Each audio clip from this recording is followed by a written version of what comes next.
একবার ভেবে দেখেছেন, আপনি যে ফাঁদটা অন্যের জন্যে পেতেছেন সেটাতেই যদি একদিন নিজেই আটকে যান? এখানেই শুরু অতি চালাকের গলায় দড়ির বাস্তবতা। অতিরিক্ত চালাকি মানুষকে সাময়িক লাভ দিলেও শেষ পর্যন্ত তা বিপদ ডেকে আনে। যারা সবসময় অন্যকে বোকা বানাতে চায় তারা একসময় নিজেরাই ধরা পড়ে যায়। জীবনে বুদ্ধি দরকার, কিন্তু সেই বুদ্ধি যদি সততার সীমা ছাড়িয়ে যায় তখন তা নিজের পতনের কারণ হয়। তাই সত্যিকারের সফলতা আসে সৎ পথে, চালাকির শর্টকাটে নয়। চালাকের গলায় দড়ি বাংলা প্রবাদটি আমাদের জীবনের এক গভীর বাস্তব সত্যকে তুলে ধরে। এর অর্থ হল, যে মানুষ অতিরিক্ত চালাকি বা বুদ্ধি খাটাতে গিয়ে অন্যকে ফাঁদে ফেলতে চায়, শেষ পর্যন্ত সে নিজেই সেই ফাঁদে পড়ে যায়। অর্থাৎ অতিরিক্ত চতুরতা অনেক সময় নিজের জন্যেই বিপদ ডেকে আনে। আমাদের সমাজে এমন অনেক মানুষ দেখা যায় যারা নিজেদের খুব বুদ্ধিমান মনে করে এবং সবসময় অন্যদের চেয়ে এক ধাপ এগিয়ে থাকার চেষ্টা করে। তারা মনে করে একটু বেশি চালাকি করলে সহজেই লাভবান হওয়া যায়। কিন্তু বাস্তবতা হল, এই অতিরিক্ত চালাকি অনেক সময় তাদের পতনের কারণ হয়ে দাঁড়ায়। কারণ মানুষ যতই পরিকল্পনা করুক না কেন, সব কিছু তার নিয়ন্ত্রণে থাকে না। ধরুন, একজন ব্যক্তি ব্যবসায় বা জীবনের অন্য ক্ষেত্রে প্রতারণা করে দ্রুত লাভ করতে চায়।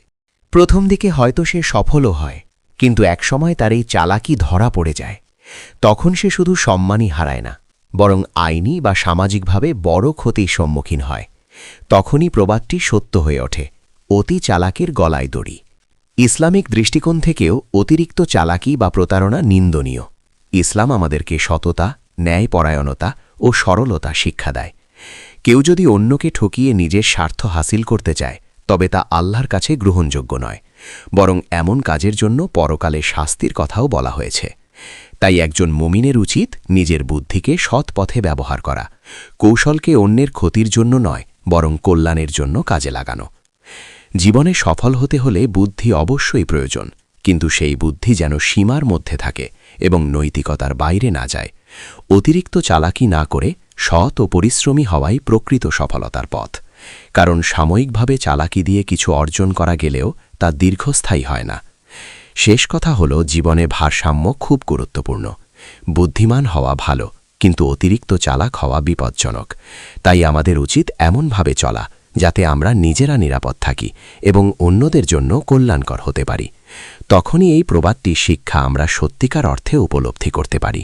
নিজেকে গোপন রাখতে শিখুন, কারণ এই পৃথিবী আপনার গল্প শুনতে ভালোবাসে, কিন্তু আপনার ব্যথা বুঝতে চায় না। সবাইকে নিজের সব কথা বলে দেওয়াটা অনেক সময় দুর্বলতার পরিচয় হয়ে দাঁড়ায়। আপনি ভাবেন কেউ আপনার কষ্টটা বুঝবে, পাশে দাঁড়াবে, কিন্তু বাস্তবতা হলো বেশিরভাগ মানুষ আপনার দুঃখ শুনে সহানুভূতি দেখালেও অন্তরে অন্তরে সেই কথাগুলোই একদিন আপনার বিরুদ্ধে ব্যবহার করতে পারে। তাই নিজের জীবনের সব দরজা সবার জন্য খুলে দেওয়া বুদ্ধিমানের কাজ নয়। আপনার স্বপ্ন, আপনার পরিকল্পনা, আপনার সংগ্রাম সবকিছু সবার সামনে প্রকাশ করার প্রয়োজন নেই। কিছু জিনিস নীরবে গড়ে তুলতে হয়, নিঃশব্দে লড়াই করতে হয়। কারণ যখন আপনি চুপচাপ নিজের লক্ষ্য নিয়ে এগোবেন, তখন আপনার সফলতাই একদিন সবচেয়ে বড় উত্তর হয়ে দাঁড়াবে। নিজেকে গোপন রাখা মানে নিজেকে দূরে সরিয়ে নেওয়া নয়, বরং নিজের মর্যাদা ও শক্তিকে সুরক্ষিত রাখা। মনে রাখবেন, সব মানুষ আপনার ভালো চায় না। কেউ কেউ আপনার হাসির আড়ালে থাকা কষ্টটা জানতে চায় শুধু কৌতূহল থেকে, সহানুভূতি থেকে নয়। আপনার কান্না, আপনার ভয়, আপনার দুর্বলতা এসব সবার সামনে প্রকাশ করলে আপনি নিজেই নিজেকে ছোট করে ফেলেন। অথচ আপনি যদি নিজের ভেতরের শক্তিটাকে নিজের কাছেই রাখেন, তাহলে সেটাই একসময় আপনাকে শক্ত করে তুলবে।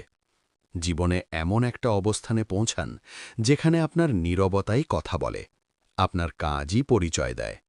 মানুষ যেন আপনার মুখের কথাই নয়, আপনার অর্জনে আপনাকে চিনতে শেখে। সব শেষে একটা কথা মনে রাখবেন, সব কিছু প্রকাশ করা পরিপক্কতা নয়, বরং কখন কোথায় চুপ থাকতে হবে সেটাই প্রকৃত বুদ্ধিমত্তা। তাই নিজের ভেতরের গল্পগুলোকে নিজের কাছেই রাখুন, কারণ কিছু গল্প নীরব থাকলেই সবচেয়ে সুন্দর।